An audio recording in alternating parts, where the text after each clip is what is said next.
Добрий день, я вітаю всіх. Good afternoon. I want to thank everybody who joins us both in this studio and online. Ukraine Media Center Ukraine Forum continues its operation, and it's day 282 of the full-scale offensive of the Russian aggressor.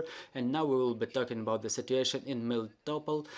Joining us right now is the mayor of Melitopol, Ivan Fedorov. Good afternoon, Mr. Ivan.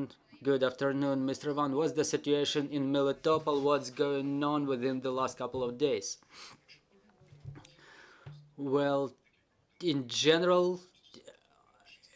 a couple of hours ago, the city was blocked by the Russians, and they do the filtration there. They place the block posts in the central streets. They search all the cars, all the passers-by. The city is blocked for both entrance and exit. The people were not let into the city in the morning. Even those people who were trying to get to their jobs, they were walking by feet, and the buses were not let into the city as well. Those filtration measures are being taken due to the fact that the last week was not so comfortable for Russians in Melitopol.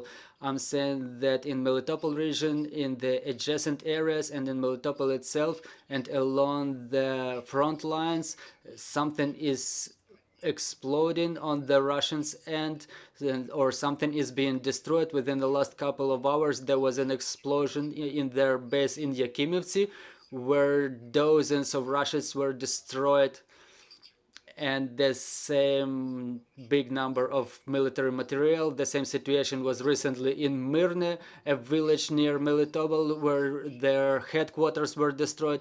Their barracks were destroyed in Yasne village, and Russians are trying to transfer all those problems to the civil population, and they terrorize the civilians. This is what it looks like, those searches and total investigation of all the cars. We see the tendency for them starting the terror in the villages along the so-called borderline, Mikhailivka, Poloki.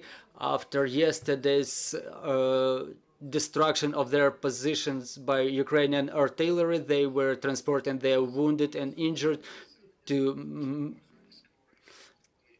other areas, and they're thinking now what to do with the population of Mikhailivsk, for example. They want to deport the population of that village with them. Want to? Mr. Ivan? We're not hearing you, Mr. Ivan. The communication is breaking up. Our technical team is trying to resume the communication.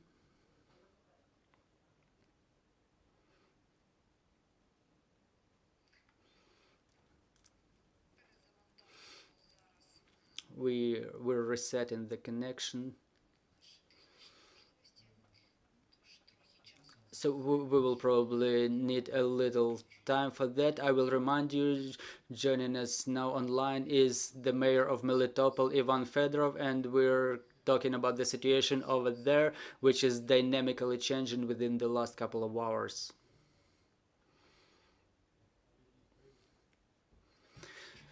Mr. Ivan, are you hearing us? Yes, I'm hearing you quite well and clear. We're hearing you clear too. So I started with relocation of the injured from the hospital in Pologi, and in Mikhailivka and Borchak they document all the population, but it's too early to say about their withdrawal from any areas in Zaporizhia. Are any more details about the detainment of our people in those areas? Yes, for sure. There is a total filtration in every town and village, total investigation in every single building. For example, in Mikhailivka, when there were when their formations were destroyed twice, they searched every single building, and when they were finding even hunting weapon or any single Ukrainian symbol, those people were imprisoned in mass. So this is the continuing tendency, and they use the prisoners now, those who are in prison, for them to dig the trenches being built around Melitopol to create the defense lines. Do we understand it correct that now there is no talking about leaving temporarily occupied territory to the territory under Ukrainian control? What's the situation in Vasiliivka?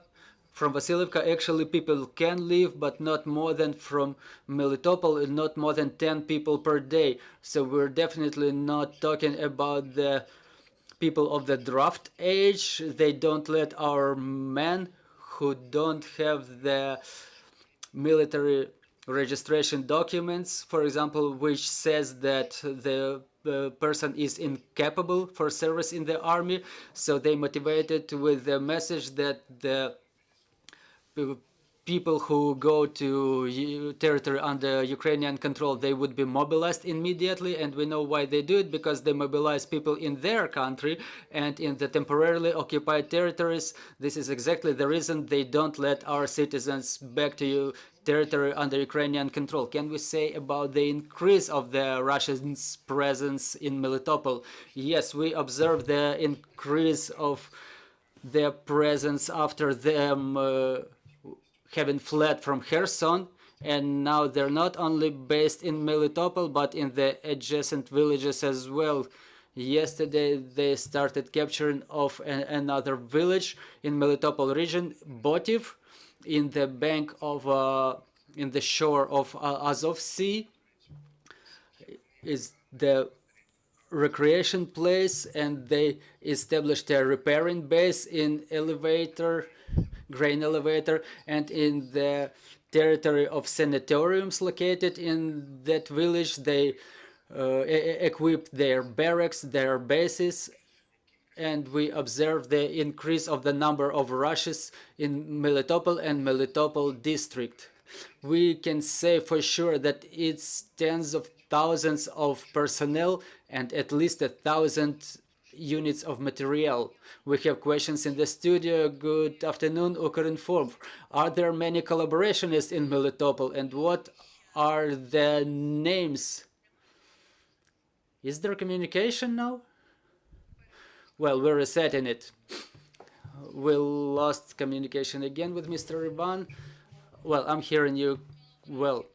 Question about collaboration is, are there collaborationists, and what were the names mostly unexpected for you?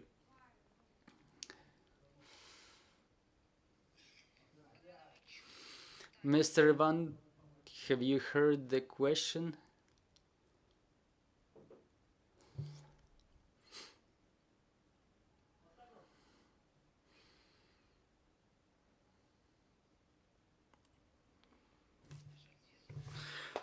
Unfortunately, the communication is unstable. We're having issues.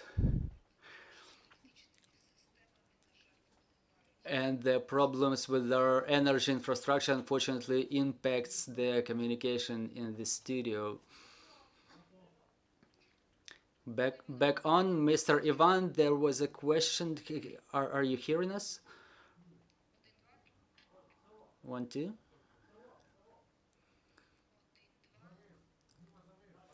One, two. I'm back on. I'm hearing you. I apologize for the breaking up of this contact. There was a question from the journalist about the number of collaborationists and what were the names mostly unexpected and disappointing to you.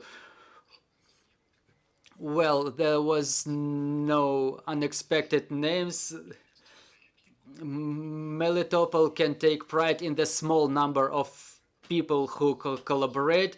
No deputy of the mayor, no head of the department, no head of the kindergarten, no director of the school. None of them accepted to collaborate, and the people who turned out to be collaborationists. We knew about them back from 2014. They took that stance back then. And as to my personal disappointments, maybe just a couple of people from our utility services department. It's a third or fourth line, but those are the same people who fulfilled their functions in a qualified way, quite experienced, and their knowledge of communications and about the managers. No, there are no such people among the managing personnel.